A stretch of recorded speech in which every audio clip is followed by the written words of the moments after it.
Stress fracture कितना खतरनाक हो सकता है ये हम समझ सकते हैं बेगूसराय बिहार के निवासी जो पेशे से एक फौजी हैं धीरज भाई से। इनकी जब कहानी हम समझने का प्रयास करते हैं तो हमें ये समझ में आता है, एक तरफ इनका करियर जहाँ पर इनको रनिंग पास करके फौजी यानी कि इंडियन आर्मी में जाना था, और दूसरी तरफ इनका फ्रैक्चर। थोड़ा पीछे चलते हैं। फ्रैक्चर इनका होता है सितंबर 2024 में। शुरुआती क्षणों में ये काफ़ी मामूली लगता है क्योंकि स्ट्रेस फ्रैक्चर जब आप एक्सरे में देखोगे तो बहुत बड़ा नहीं दिखता है, एक मामूली सा फ्रैक्चर जो आपको एक्सरे में दिखता है। कभी कभार ऐसा भी लगता है कि इन्हें फ्रैक्चर कोई नहीं है, बस अगर ये गिरे हैं तो इन्हें हड्डी में चोट लग गया है। तो इसी तरीके से शुरुआती क्षणों में इन्होंने थोड़ा सा इसको कैजुअल लिया और इलाज वगैरह ये करवाते चले गए। उस वक्त इन्हें झारा आयुर्वेदा के बारे में मालूम नहीं था। तो फ्रैक्चर होने के बाद कुछ महीने तक ये पेन किलर्स वगैरह लेते गए, अस्पताल में चिकित्सा इनकी चली, और क्योंकि इनका रनिंग था तो फिर ये पेन किलर्स वगैरह ले करके और जैसे तैसे करके इनका ट्रेनिंग आ रहा था। तो ट्रेनिंग से ठीक पहले जो एग्ज़ाम इन्हें क्लियर करना होता है वो एग्ज़ाम ये क्लियर कर चुके थे, बस उनका रनिंग बाकी था। तो मेडिसिन वगैरह कंज्यूम करके पेन किलर्स वगैरह ले करके उन्होंने अपना एग्ज़ाम पास कर लिया, और एग्ज़ाम पास करने के बाद जो रनिंग था उसको बहुत बढ़िया तरीके से पास कर लिया। पर अब एक चीज़ उनके दिमाग में बार बार चल रही थी कि मैंने पास तो कर लिया, पर अब जब ट्रेनिंग पे जाऊंगा वहाँ मुझे ये मेडिसिन खाने को लगातार नहीं मिल सकते हैं, और कब तक कोई इंसान पेन किलर्स के भरोसे रह सकता है।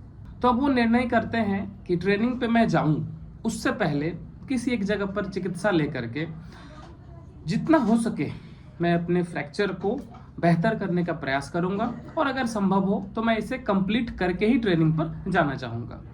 अब उनकी मुलाकात होती है झारा आयुर्वेदा से, वो बात करते हैं झारा आयुर्वेदा में। बात करने के बाद उनको सिंपल सा चीज़ समझाया जाता है कि आप लगभग 2 से 4 मेडिसिन इस्तेमाल करोगे, आपको बहुत ज़्यादा मेहनत करने की ज़रूरत नहीं है, बहुत ज़्यादा परेशान होने की ज़रूरत नहीं है। तो उनसे बात करने के बाद फ्रैक्चर के कुछ महीने के बाद जब उनका इलाज चलता है तो लगभग 3 से 4 मेडिसिन इस्तेमाल करने के बाद वो लगातार 4 मेडिसिन इस्तेमाल करते गए, और 4 मेडिसिन इस्तेमाल करने के बाद उनकी जो स्थिति थी वो रनिंग कर सकते थे बेहतर तरीके से। अब धीरे धीरे उनकी सारी मेडिसिन छूटती चली गई। वर्तमान समय की अगर हम बात करें तो संभवतः उनकी ट्रेनिंग कंप्लीट हो चुकी है और वो डिफेंस सर्विस ज्वाइन कर चुके हैं।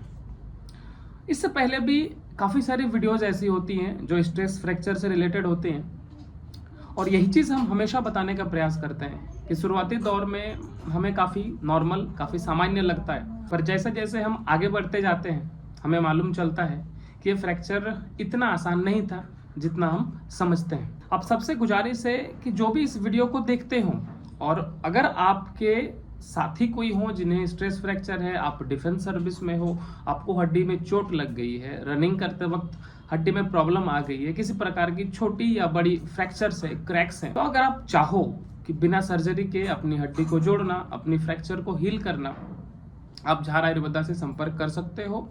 और इस वीडियो को जो भी देख रहे हैं, एक और उनसे गुजारिश है कि जहां तक हो सके इसको थोड़ा सा शेयर करने का प्रयास करो। आपका एक छोटा सा प्रयास किसी भी व्यक्ति को एक बड़े सर्जरी से बचा सकता है। धन्यवाद।